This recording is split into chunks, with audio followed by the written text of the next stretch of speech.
eficiencia. Bueno, ¿esto por qué? Bueno, porque en definitiva la competencia entre los privados y el hecho de que el privado se va a hacer cargo de todas las etapas del ciclo del proyecto, desde diseño, construcción, mantenimiento, operación y gestión de la infraestructura, van a hacer que el privado pueda aprovechar mucho más las ganancias de eficiencias en todo el proceso. Antes el privado recibía un proyecto que estaba impuesto por el Estado, que ya tenía un diseño preestablecido y lo único que, o sea, la única ganancia de eficiencia que podía lograr era en la construcción. Ahora el privado tiene, digamos, un ámbito muchísimo más amplio para poder lograr la eficiencia en la parte de la gestión, que es en definitiva lo que el privado mejor sabe hacer.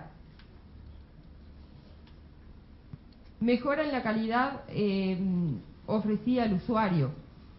Bueno, esto también derivado de que el privado pueda asumir todas las etapas de lo que corresponde a un ciclo de proyectos, desde el inicio hasta el final, y la mejora de la calidad debe lograrse a partir de la fijación de objetivos bien claros y de objetivos que estén relacionados con buenos indicadores. Es decir, en primer lugar, priorizar cuáles son los objetivos, cuáles son las metas que yo como Estado quiero en estos servicios públicos, qué es lo que quiero lograr. Pero después también es muy importante cómo defino los indicadores.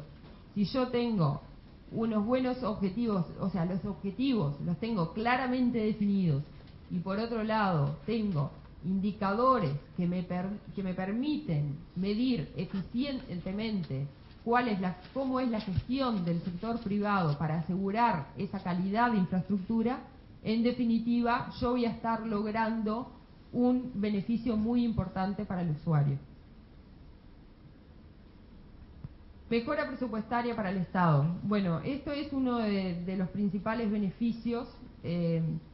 Obviamente es un poco con lo que comentaba Daniel, de por qué, bueno, hay una mejora presupuestaria para el Estado. Ustedes dirán, bueno, en realidad es una relación contractual que el Estado en definitiva va a terminar pagando, y va a terminar pagando la construcción, el diseño, el mantenimiento, o sea, más de lo que antes contrataba con el sector privado. Sí, es así, pero ahora el Estado va a empezar a pagar recién cuando la infraestructura esté pronta. Entonces, si desde que empieza la estructuración, que puede ser 1 año o 2, luego sigue la construcción puede llevar 2, 3 años. Bueno, durante ese periodo de tiempo no va a haber ningún desembolso por parte del Estado.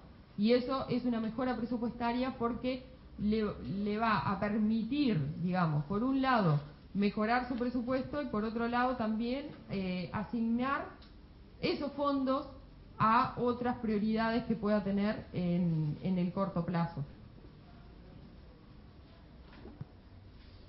Mejora de la imagen del Estado frente al sector privado. Bueno, eso es otro de los beneficios, y esto surge porque, bueno, hay estudios, digamos, hechos a nivel internacional, más específicamente en el Reino Unido, que dicen que bajo la vía de contratación tradicional, un 30% nada más de los contratos se cumplían en tiempo y forma, mientras que en la vía de PPP este porcentaje ascendía en el momento del estudio a un 70%, es decir, un 70% de los PPP se cumplen en tiempo y forma, mientras que la obra pública realizada por la vía de contratación tradicional alcanza solamente al 30%.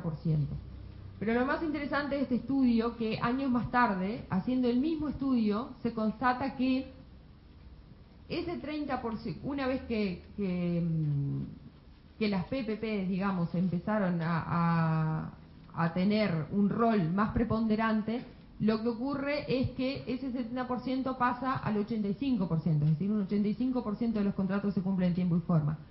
Pero curiosamente, el 30% anterior pasa a un 45%. Es decir, los contratos que se hacen por la vía tradicional hoy tienen un menor porcentaje de incumplimiento en tiempo y forma. Esto, bueno, ¿qué quiere decir? Que en definitiva la introducción de esta nueva modalidad de contratación, de participación público-privada, lo que hizo fue una mejora del Estado, digamos, como cliente del sector público. Y de alguna manera esto es un beneficio también para toda la sociedad. Esto, bueno,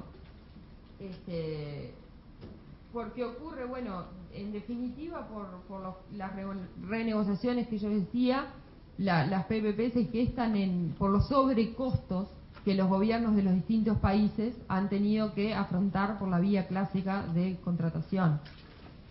Y la experiencia internacional muestra que esos sobrecostos son muy importantes y que en algunos casos han llegado a ser el 10 veces más de lo que era el presupuesto inicial.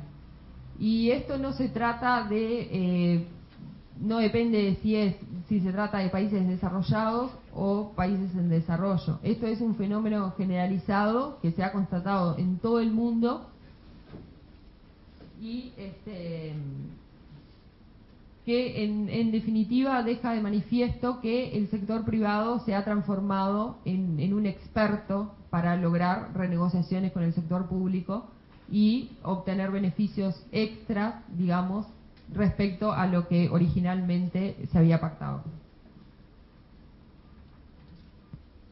Bueno, ahora pasamos al segundo punto, como les decía, bueno, ¿cuáles son los factores críticos? Después de ver, bueno, cómo funciona esta herramienta, qué es lo que nosotros debemos tener en cuenta, sobre todo desde el lado del gobierno. En primer lugar, la selección de proyectos. Evidentemente que esta modalidad nueva de contratación requiere de plazos más largos para la estructuración. Luego Victoria va a contar cuál es el ciclo de un proyecto PPP desde que se inicia, es decir, desde que se gesta la idea hasta que llega a ser implementado. Esos plazos son muy largos y también esto trae aparejado un costo muy importante por parte de la administración. Hay muchos estudios que también Victoria va a mencionar que evidentemente traen aparejados elevados costos en la estructuración derivados de las consultorías necesarias para que el PPP se estructure de manera adecuada. Entonces, los primeros pasos que se debería dar como Estado es definir cuál es la cartera de proyectos relevantes que podrían ir por esta modalidad de contratación. Y así, para definir cuál es la cartera de proyectos, evidentemente hay que tomar varios criterios. Bueno, en primer lugar, ver cuál es el volumen de inversión posible para canalizar por la vía de PPP, cuáles son las necesidades de infraestructura que tenemos hoy y cuáles son las necesidades de infraestructura que van a estar surgiendo debido al crecimiento de la demanda en distintos sectores de la economía, cuál es el peso relativo que tienen los distintos sectores de interés potencial para esta modalidad PPP, cuáles son los montos mínimos de inversión que se requieren para que un PPP sea exitoso y también cuál es la capacidad desde el sector financiero para afrontar este tipo de contratos. Esos son contratos largos, de montos muy significativos y evidentemente necesitan mucho financiamiento. Entonces ahí el sector financiero es donde tiene que estar preparado para tener el volumen de fondos adecuados, para tener, es decir, la liquidez, para tener costos competitivos en materia de tasa de interés y obviamente para estar capacitado técnicamente para evaluar cuáles son los riesgos inherentes a este tipo de contratos. Otro elemento clave es el marco legal y el marco regulatorio. Acá todos los estados, una vez que deciden ir por esta vía de las PPP, deben definir cómo lo hacen en el tema regulatorio. Y acá hay dos opciones: o utilizan leyes y reglamentos que ya existen y empiezan a canalizar los proyectos por esa vía con de repente manuales que ayuden a darle un perfil para el lado de esta vía de contratación, o digamos agregando algunos decretos reglamentarios. Y la otra opción es crear un marco regulatorio específico. Acá en Uruguay, como ustedes saben, hemos optado claramente por la segunda opción, es decir, por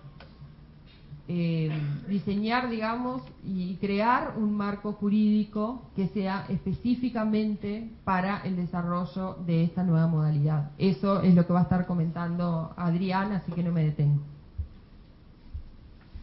Capacidad de pago. Bueno, evidentemente que esto es uno de los puntos fundamentales porque se trata de contratos muy largos, con montos muy significativos, y en definitiva lo que le importa al sector privado es no solo que el Estado tenga la voluntad de pagarlo, sino que el Estado tenga la capacidad de pagarlo. Y eso en el vocabulario de las PPP es lo que se entiende como affordability.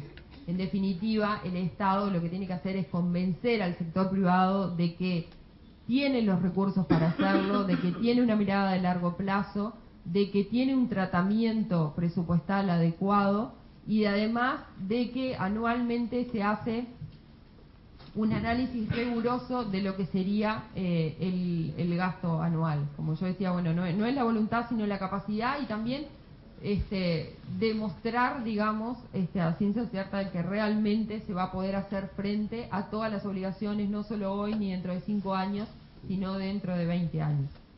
Aspectos institucionales, bueno, sin duda que son un elemento más que clave. Tiene que haber una capacidad fortalecida a nivel institucional. Acá en el caso de Uruguay, los organismos e instituciones involucradas son la Corporación Nacional para el Desarrollo, la Oficina de Planeamiento y Presupuesto, el Tribunal de Cuentas, bueno, todos los ministerios sectoriales que de alguna manera van a tener iniciativas que podrían potencialmente canalizarse por las PPP. Y bueno, lo que se está haciendo, digamos, desde el gobierno es tratar de fortalecer estas capacidades. Hemos hecho acuerdo con el Fondo Monetario Internacional, con el Banco Interamericano de Desarrollo, con el Banco Mundial, con todos ellos programas de asistencia técnica muy específicas y muy amplias para justamente llegar, digamos, al momento de que este marco jurídico esté cerrado con ley y reglamentación, con capacidades muy fuertes en lo que tiene que ver con esta modalidad de contratación específica. Compromiso político, sin duda, digamos que esto sería como la condición necesaria. Acá el Estado tiene que manifestar que realmente existe una necesidad, pero que también existe un compromiso en el largo plazo. Y también acá hay algunos elementos que se pueden medir, o sea, ¿cómo decimos que existe compromiso político? Bueno, por un lado, a través de el fortalecimiento del sector público, es decir, no se trata solo de convencer al sector privado de que yo como Estado quiero hacer PPP, sino de que a la interna del sector público también convenzo a los técnicos que van a estar a cargo de estas negociaciones que en definitiva esto es importante para el país y que va a traer beneficios de largo plazo. Después, otro punto importante a tener en cuenta que marca de alguna manera este compromiso es que dado los elevados costos de estructuración y los plazos que esto engloba, el sector público no podría estar dispuesto a hacer 1 o 2 proyectos nada más de PPP. Evidentemente que toda esta curva de aprendizaje, toda esta inversión en capacitación tiene que estar fundamentada en una cartera de proyectos que sea lo suficientemente grande. Potencial del sector privado, bueno, tiene que haber sector privado, sin sector privado no hay PPP, y acá el sector privado, digamos, tiene que tener el convencimiento de que esto funciona. Bueno, lo que hemos visto a través de la experiencia regional e internacional, que en definitiva la capacidad del sector privado se gesta a través de múltiples alianzas, alianzas que, digamos, entre las empresas locales y las empresas internacionales, que de algún modo, bueno, las empresas locales conocen el funcionamiento local y, digamos, el know-how local, pero por otro lado las empresas internacionales tienen la experiencia que para estos contratos se necesitan en la parte de licitación, de renegociación y sobre todo de cierres financieros que son muy importantes. Mercado financiero, bueno, un poco ya lo comentamos, pero el mercado financiero tiene que estar a tono, digamos, con lo que esta modalidad implica, y acá tiene que, bueno, identificarse volumen de fondos adecuados, tienen que ser competitivos, a su vez tienen que tener técnicos capaces de evaluar, digamos, cuál es el costo que cada riesgo transferido al sector privado implica y cuál es el costo también de los riesgos retenidos. Por otro lado, también hay un tema muy importante que refiere a plazos. Esos son contratos muy largos, entonces el sector financiero de alguna manera tiene que adaptarse a lo que es esta nueva modalidad. Otros puntos a considerar, bueno, la credibilidad del sector privado, eso es un poco lo que ya habíamos hablado, la información suficiente y transparente también, o sea, el Estado tiene que ser muy transparente en todos los procesos que esto implica. Acá los procesos son muchos, es lo que va a comentar Victoria, pero evidentemente lo que tiene que asegurar el Estado es que detrás de cada decisión, digamos, en cada etapa del proceso hay criterios objetivos, que esto no se define, digamos, de acuerdo a algo subjetivo, sino que hay una metodología que permite analizar con criterios objetivos si realmente ese proyecto tiene capacidad para ser APPable.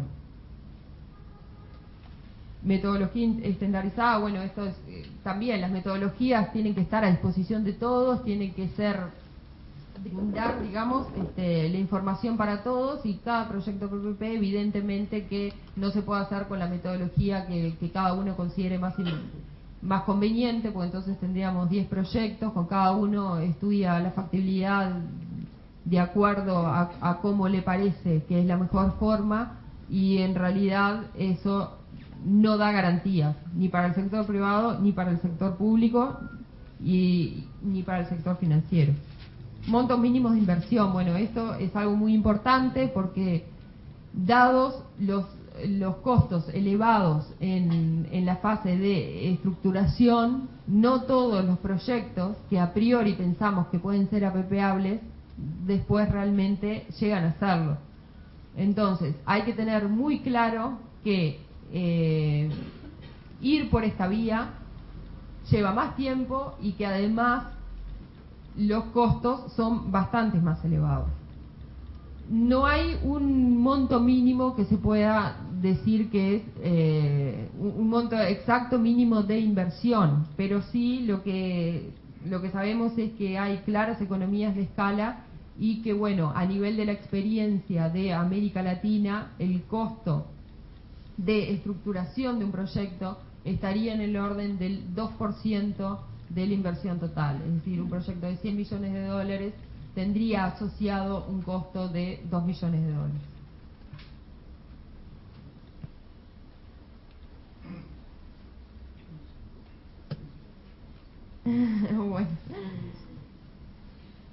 Bueno, los plazos de estructuración ya los comentamos, que bueno, es otra de las cosas que en definitiva, bueno, hay que tener en cuenta a la hora de ir por este camino.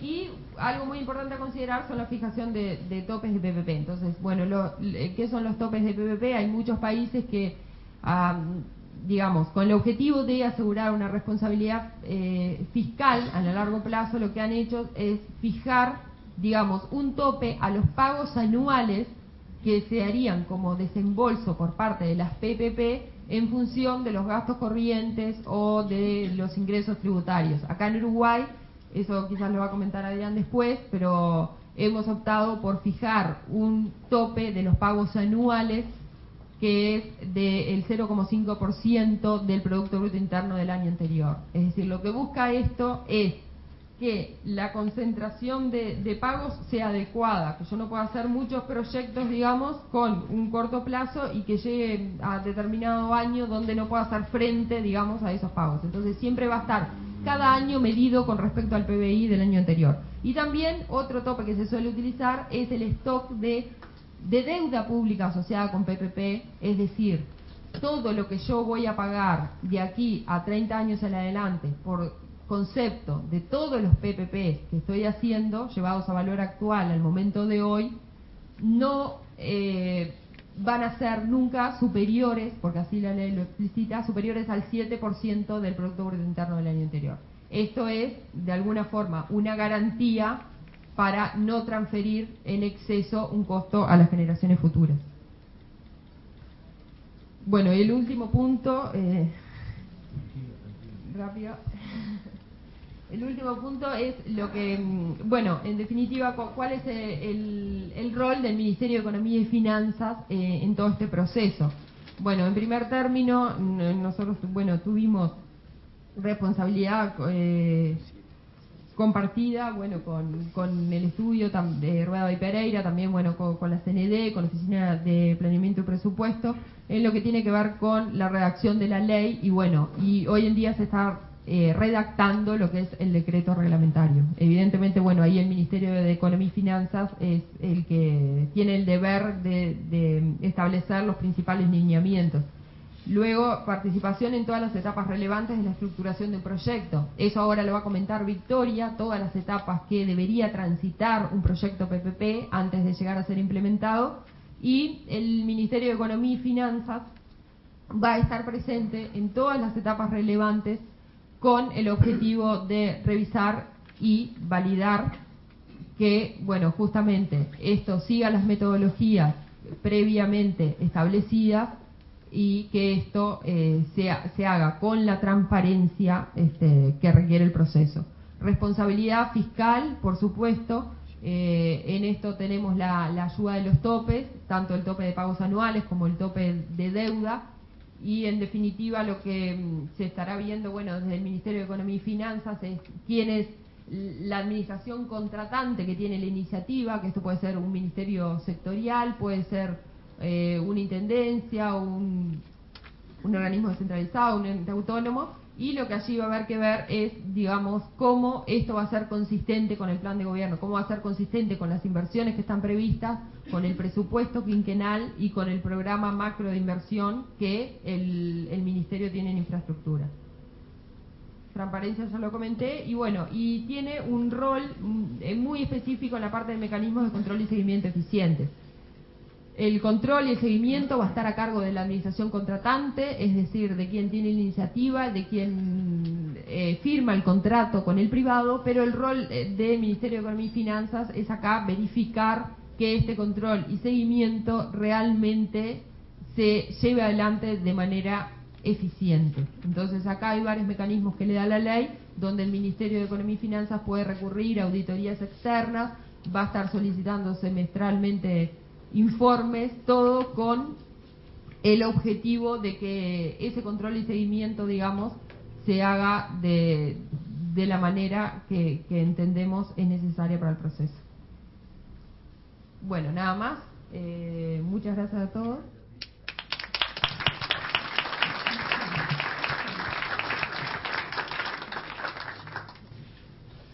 Bueno, muchas gracias, Silvina, por su clara exposición. Vamos a continuar ahora, aprovechando que estamos muy en tiempo, unos minutos antes del corte y antes de abordar el tema que nos va a plantear el doctor Adrián Gutiérrez sobre el procedimiento de contratación.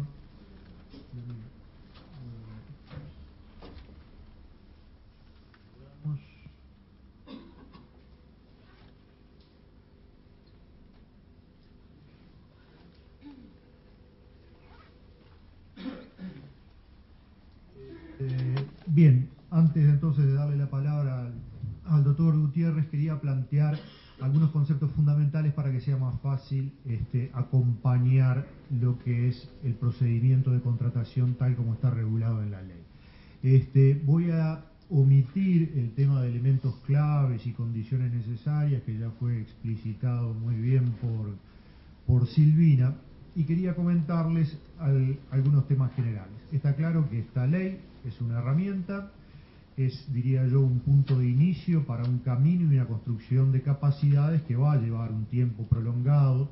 Silvina mencionaba entre una opción que se hizo por optar por un marco regulatorio específico, tal como se hizo en Uruguay, pero esto no siempre se recorre este camino. Hay veces que se opta por un marco más flexible y muchas de estas contrataciones se pueden resolver a nivel administrativo. Durante todo este periodo en la prensa existieron opiniones, de hecho el Ministerio consultó a muchos expertos en el tema y se hablaba, bueno, es novedoso, se puede hacer lo que se pretende con el marco legal actual, es necesaria una nueva ley. La mayoría de la doctrina administrativista decía Uruguay ya tiene marco normativo para hacer este tipo de contrataciones. De hecho, buena parte existen ya contratos de PPP en funcionamiento. No obstante, entendemos que esta ley es una toma de posición muy importante porque, bueno, de hecho la concurrencia a este evento, por ejemplo, así lo demuestra, pone en agenda y marca un hito en lo que puede ser, esperemos, el buen desarrollo del instituto. ¿Cómo trabajamos nosotros a pedido del Ministerio en este tema? Bien, el Ministerio obviamente, como ya mencionó Silvina, contó con muchos aportes, proyectos alternativos. También era necesario analizar en derecho comparado qué soluciones existen y después eso hay que bajarlo a tierra considerando varios factores. Uno, nuestro marco constitucional y legal; otro, nuestras prácticas; otras, nuestras posibilidades y aún la idiosincrasia, y tan importante como para llevar adelante los proyectos, también es importante para la ley lograr un consenso. Tal vez en busca de ese consenso fue que el proyecto original sufrió variadas modificaciones en su proceso de aprobación. ¿Cómo quedó estructurado entonces y qué temario va a abordar Adrián?